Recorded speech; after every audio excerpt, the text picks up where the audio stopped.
Wow.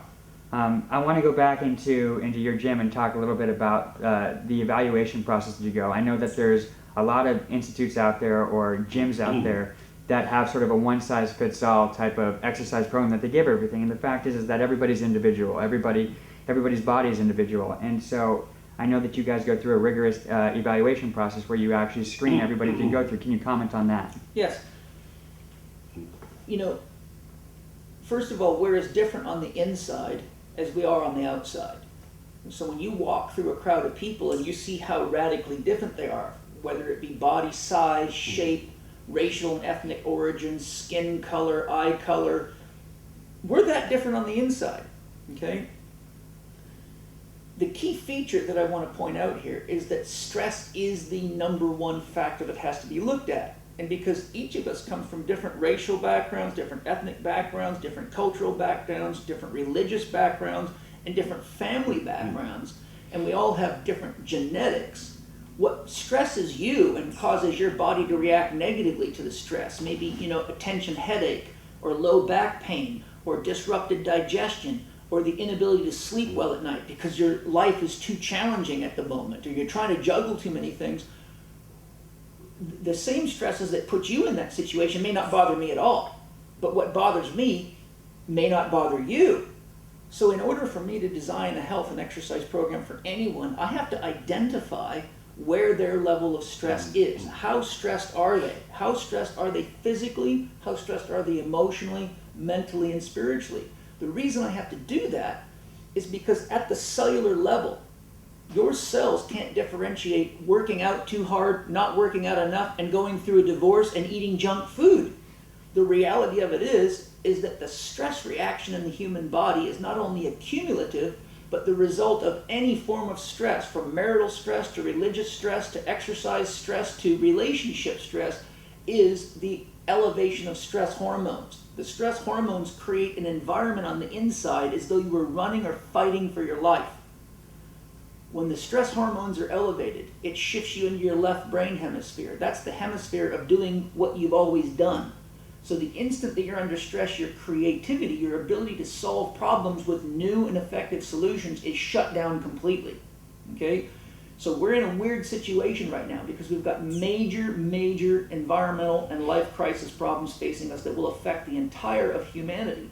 Yet the level of stress we're under is so high, our creative thinking potentials are at an all-time low.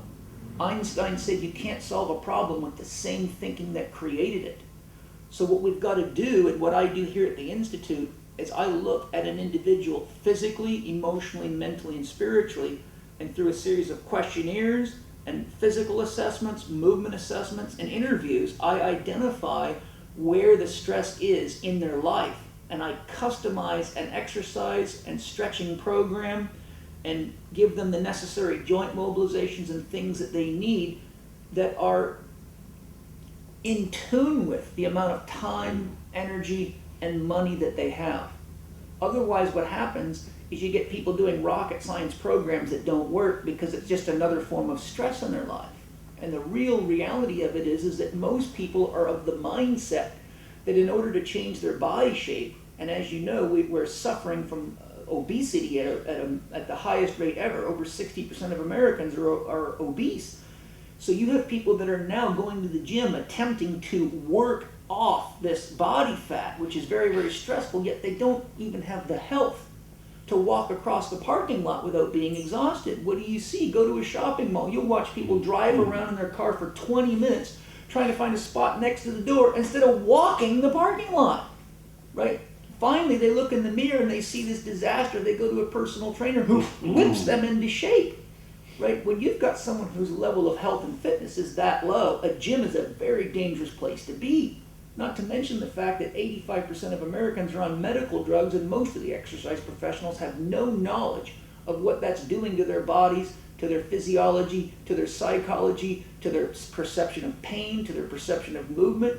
So these people going to gyms today are very dangerous people for personal trainers to work with, yet the exercise industry itself has so badly prostituted itself that now you can get certified as a personal trainer on the internet by answering multiple choice tests.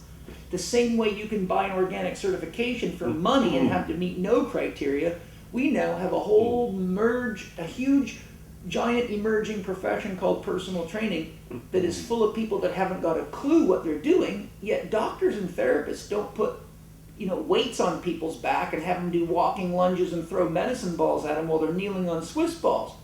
Physical therapists, the most dangerous thing that'll hit you there is a pink dumbbell or a stretch cord, right? So people like your mother and my mother are ending up in gyms with no assessment of anything to do with their health or well-being, but they're being put through these cookie cutter programs that are being modeled off of people like Kobe Bryant and famous athletes. So it's death by gym, death by food. Then you look at what they're selling in the gyms. It would kill a rat in 2 weeks if you fed stuff they call nutrition, right? So what I do here is I get back to the basics.